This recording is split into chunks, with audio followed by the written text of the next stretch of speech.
With us this morning, a guy who used to be the campaign director for President Donald Trump, and he is Corey Lewandowski, who joins us on WSBA. Corey, great to have you in this morning. How are you?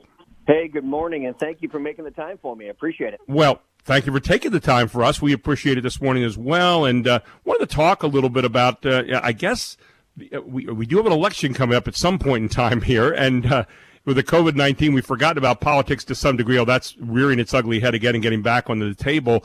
And your take on elections right now and what's going on in the country in terms of the electoral process and where you see things from this particular point. You're a guy who had a chance to go through the Hard Knocks trial the last time around in 2016. And what's your take on what's going on now?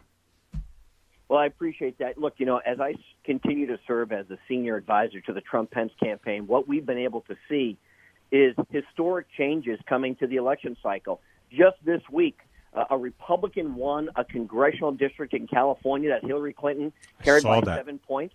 It's the first time in 22 years a blue district has turned red. We saw an election victory in Wisconsin for us this week. And so, look, the people understand that a leader like Donald Trump with his partner Mike Pence are the individuals who are going to lead us out of this coronavirus and back to the economy that was the envy of the world before this pandemic hit. If that isn't evident in California as a microcosm of what is going to happen across this country, nothing is. And that took place, by the way, in a district that had been predominantly Democratic. And I believe Ms. Smith was the person there who had to step down because of some other incidences. Here's the question. You have a president who was in charge of an economy that was going along great guns, Corey, and then through probably no fault of his own, the COVID-19 hits. Governors around the country, took people out of the economy, safety concerns, obviously, in the beginning. But now there are people clamoring to say, wait a second, it's time to come back. I know the president has been pushing that a lot. Some people say that's irresponsible. He's going up against Mr. Fauci, who is his doctor there. How do we kind of sift this all out and sort this all out as we're going through it? Well, I think part of this is personal responsibility, and that includes good personal hygiene, and it also includes people who are in those high-risk categories, people who have immune deficiencies, people who are elderly, who are more susceptible to catching a virus, should not be in places where that could happen. That being said, and believe me, I'm no fan of Harvard University, as you can imagine. I'm a guy who went to the School of Hard Knocks, not Harvard. But they put out a study, and it said if you're under the age of 30, there's been less than 100 people who have died from the COVID-19 virus. Now, I'm not minimizing those 100 deaths, not by any stretch of the imagination. But the American people are resilient. They're tough. They're strong. They want to work. And look, what the president has said is the solution cannot be worse than the problem. And what we're seeing right now is economies across our country devastated because we're asking people for the last 9 weeks to stay home. That means in some cases, no paychecks. It means in some cases your small business has been closed, something you've been building for 10, 20, 30, 40 years, and you may never recover. We have to selectively and smartly give people the opportunity to start providing for their families again. Corey, when you look at a lot of the polls are saying, hey, we're reopening too early. You've seen the same polls I'm sure I've seen around the country, and yet at the same time the president pushing hard, as are many in the state legislatures, to get back to work. This obviously is a real battle that's going on in the country, and I guess based on that and how fast we get back to work and start to get back on any kind of right track to normalcy, not a new normalcy, but normalcy, I think that's going to be the determinant on the election, is it not, or am I wrong on that? Look, I think you're right, and I think an incumbent's election, in this case the President of the United States election, is always determined by the people who ask themselves, am I better off today than I was 4 years ago?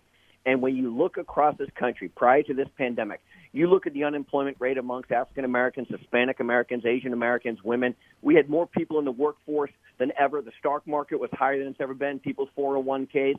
And now we've come to this pandemic. And the question is, who is best to lead us out of this and bring the economy back? Beijing Biden, who for 50 years has cozied up to China, or Donald Trump, who from the day he came down that escalator said we have to decouple our economy from China. We know that they are bad actors. They steal our intellectual property, and has brought back millions of jobs to this shore in the last 3 years.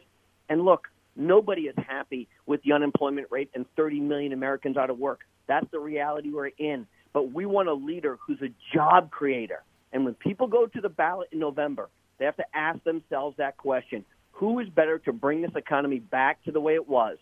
The Barack Obama, Joe Biden team, the failures of those 8 years where they said, you didn't build it, we don't have a magic wand, some of those jobs are never coming back, or Donald Trump, who proved what he was able to do. To Devil's advocate for a moment, one of the criticisms that's leveled at President Trump many times is when he speaks, it's ready, shoot, aim. You're a guy that's worked with him for a long time. I know you're probably going through a lot of moments with him.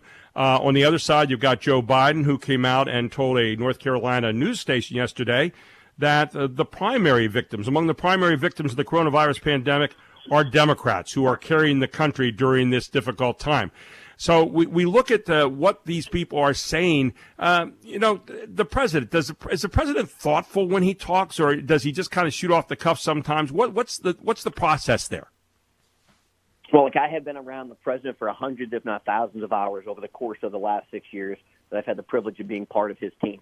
And he accepts information from everybody. He listens to all sides, but then he makes a decision. And sometimes he listens to the experts who are physicians and clinicians, and sometimes he listens to the economists.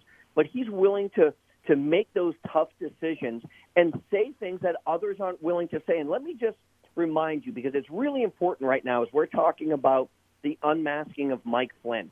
And I know that it's not a sexy topic that the Democrats don't want to talk about, but this was an American hero who was spied on. And 2 years ago, I had the privilege to interview Donald Trump for a book I wrote called Trump's Enemies. And in that book, I wrote it verbatim on page 175.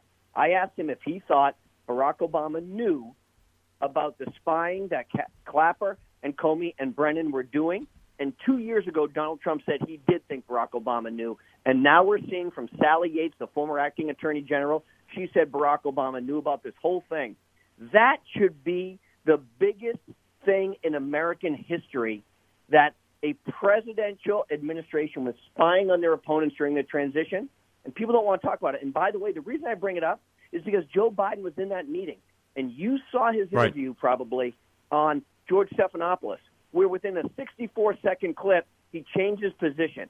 This guy is not capable to run our country, and I don't mean that in a negative sense.